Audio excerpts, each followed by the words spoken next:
All right, so this is a brief video regarding a special topic or a topic that most people sometimes talk about. Hey, what is up, guys? Welcome to Minds Behind the Music. I'm your host, LA. I hope everyone's doing well this week. I'm sorry I haven't been able to stream as much. Uh, just wild schedule going on this week. I have a lot of setbacks and stuff, but today's topic is of maintaining your voice slash range is the topic of aging. Now, this is inevitable. This is a situation that most people end up dealing with in their later decades, mostly or most notably in their late 20s, early 30s, as early as their late 20s, hell, even into their mid 20s. They will notice a change in their singing voice, and sometimes it's good, sometimes it's bad, sometimes it helps you learn what your voice sounds like, and other times it might, set your voice back a bit. Um, what I want to talk about mostly is the pros and cons of aging and, how to deal with it and just how to maintain your voice while you're aging because I know people tend to age. Now, I know a lot of people tend to reference this in musicians or singers that can't sing as good as they did in their prime, say like John Bon Jovi, um, Frankie Valli. I know he was having trouble. He's been having trouble hitting the falsettos. He can still sing the melodies of his like famous hit songs very well, like "Can't Take My Eyes Off You," "My Eyes Adored You," "Who Loves You." He could sing those. He could sing them very well. It's just the falsetto. His iconic falsetto isn't what it used to be, and most people, and I believe Peter Cetera is another example of that, where people will say like, "Oh, like he had a tenor voice, but his aging affected his voice and his range." Um, some of that is true. I will admit that some of that is true. Natural aging does affect your voice in a way that you'd probably not want it to affect your voice, but it does affect your voice. But I kind of want to debunk some of that as to people commenting and saying like, oh, anyone that says that this singer can't sing as good as he used to, it's because that's what happens when singers get old. In some cases, yes, but not all cases. Like John Bon Jovi's case, I believe some of that had to do with him damaging his voice, and another part of that had to do with natural aging. So it was a mix of the natural aging and him not using his voice properly. And the same thing could be said with Elton John. Yes, the natural aging did affect his voice, but he also had to go through throat surgery that strongly affected his voice, and he had to learn to work with his new voice, which I would think that takes a lot to do. That takes a lot of skill, I think, to be able to work with a new voice that you had rather than the voice you started out with. That so props to Sir Elton John for that. Another being when it comes to aging is, what happens. I know when it comes to baritones and basses, their voices get deeper, and even with tenors, it's kind of like that. But you also have to work on maintaining your range. One way of maintaining your range is just, focus on your warm ups that I mentioned before in the last video.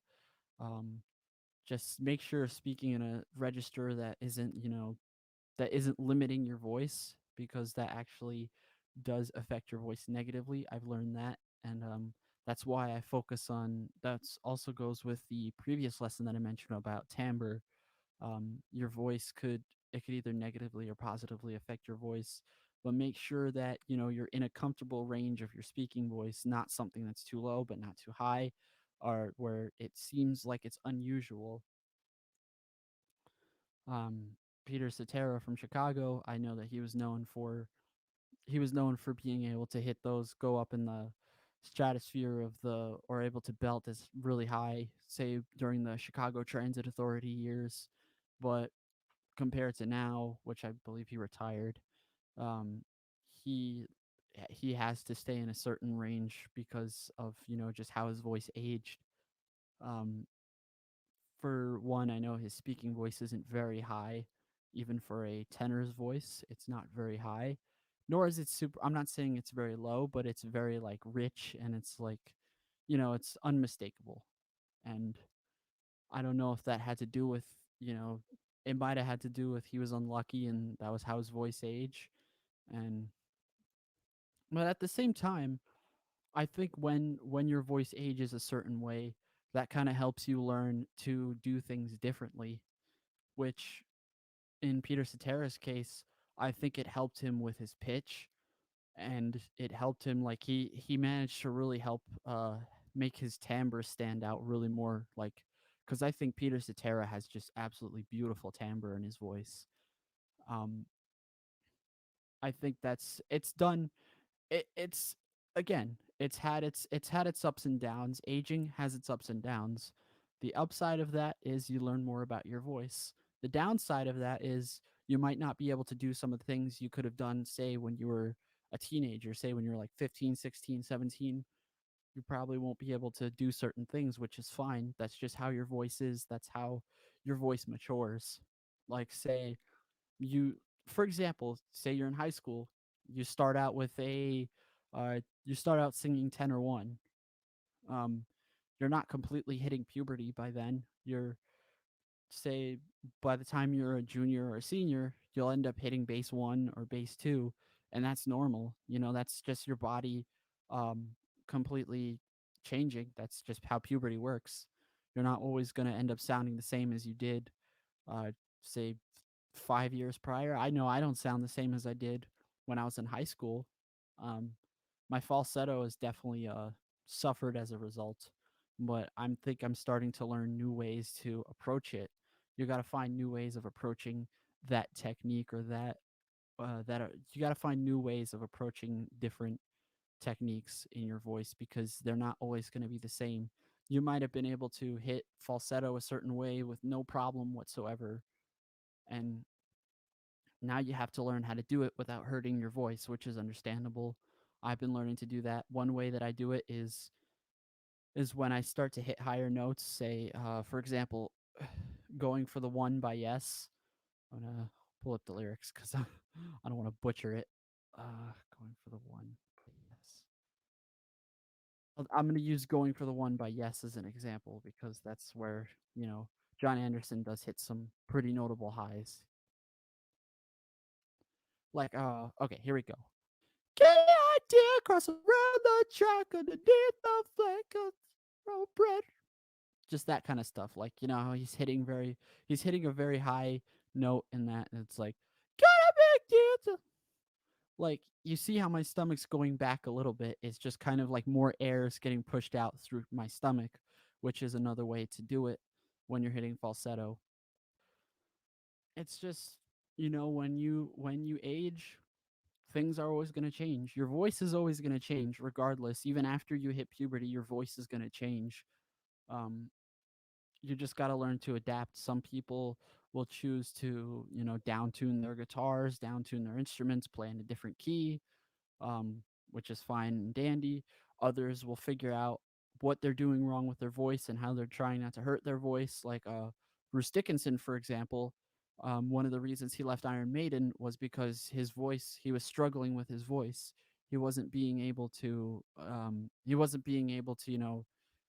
hit those highs and, belt out like he wanted to without hurting his voice. Like in the albums No Prayer for the Dying and Fear of the Dark, you heard that rasp in his voice, and that was a pretty notable part of.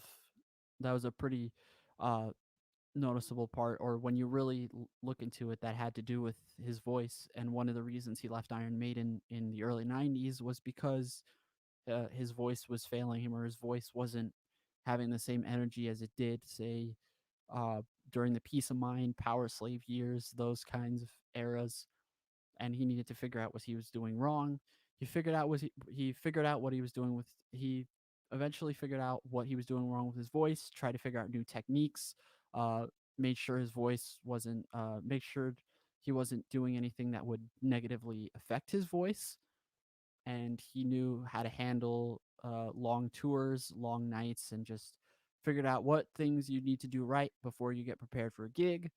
And he was just as good as new, and he's playing the same Iron Maiden songs, singing better than ever, singing in the same tunings as well as singing in E standard, performing in E standard because he wants to give the audience the best possible show, just as good as, say, the studio versions of Iron Maiden's music. Now, granted, not everyone would be capable of doing this, but Bruce Dickinson is a notable example. I would say take a page from his book to learn how you can maintain your voice so you can sing as good as you say in your prime. Like even Paul Rogers, for example, he's still singing better than ever, singing Bad Company songs as if he was a 25-year-old, which again, that's quite a lot of skill. If you guys, for past references, I believe I have a video about talking about how certain musicians maintain their range, maintain their voice, and I had Paul Rogers. I looked up some information about Paul Rogers. I looked up some information about Bruce Dickinson, and I even looked up some information about Joey Belladonna. So definitely look back at that. I believe I believe the video was called "How Singers Maintain Their Voice," and that should give you some insight. But sometimes people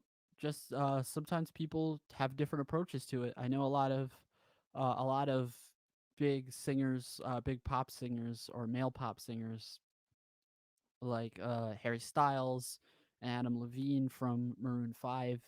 They will record their song in one way in one tuning, and then when they play it live, they'll have their song down a half step, which again, it's some it can work. I mean, it's good for your voice from what I heard. I even was talking to the vocalist of this new band that I'm joining.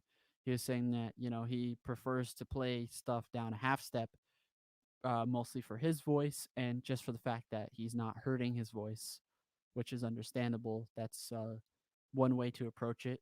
I'm not saying this approach is for everyone or everyone would like to approach that.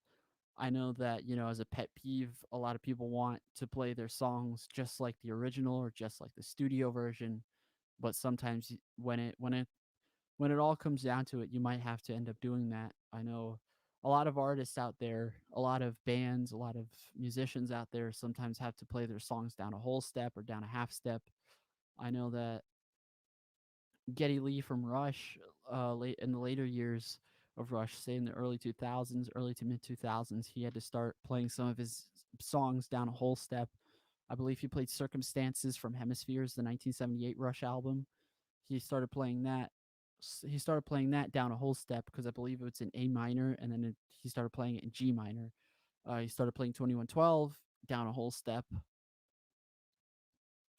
and I believe he also I believe when he sang Anthem, he wasn't hitting the high notes like, the in the chorus, that "What does in the world? What does in the world?" I believe he started either singing it down an octave or just singing different notes but in the same key, which sometimes certain musicians end up doing that. I know Elton John, instead of when he sings Rocket Man, he ends up doing instead of "and I'm gonna be high."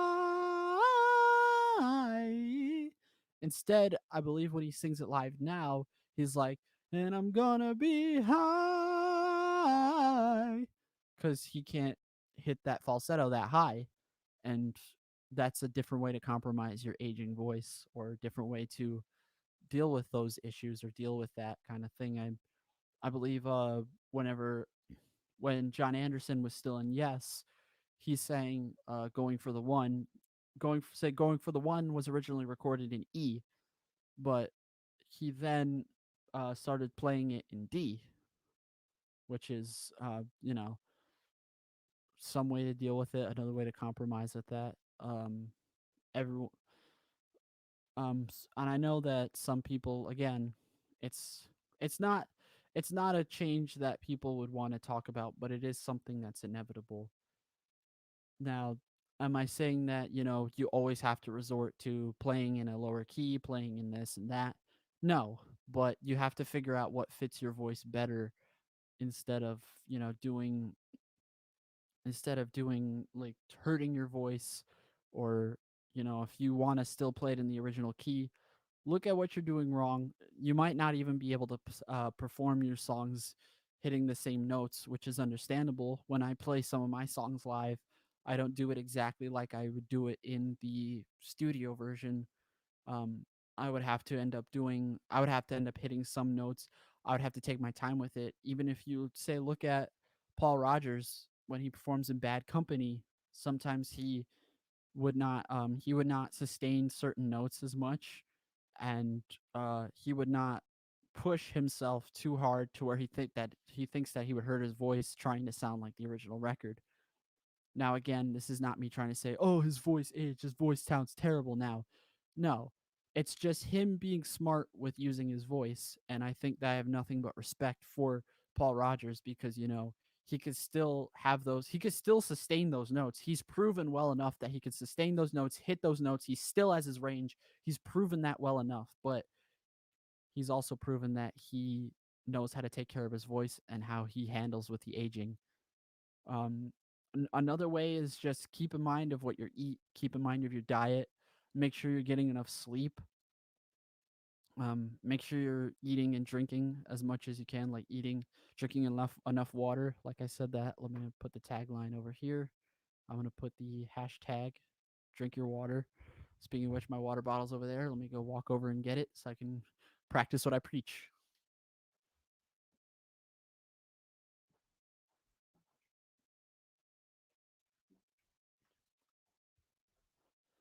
There's not much water in this left, but I'm gonna have the rest. Just make sure you're taking care of yourself as you're aging, because that's all there is to it. If you want to still sound good, make sure you're taking care of yourself. Your What you do to your body affects your singing voice as well. It affects how you sing, and you got to keep in mind of that. And that's the true key to, you know, handling your aging voice. Guys, I hope you enjoyed this video. Don't forget to like, comment, share, and subscribe if you want to see videos similar to this one. Uh, Check back to my Instagram at LA Perez Works for updates regarding the podcast. And again, I apologize for not uploading as much. That was my fault. I haven't, you know, my time, there's a lot of setbacks in my time, but I will have a live stream for you guys tomorrow night. So keep on the lookout for that. Guys, I hope you have a good rest of your evening and a good rest of your week. Stay tuned.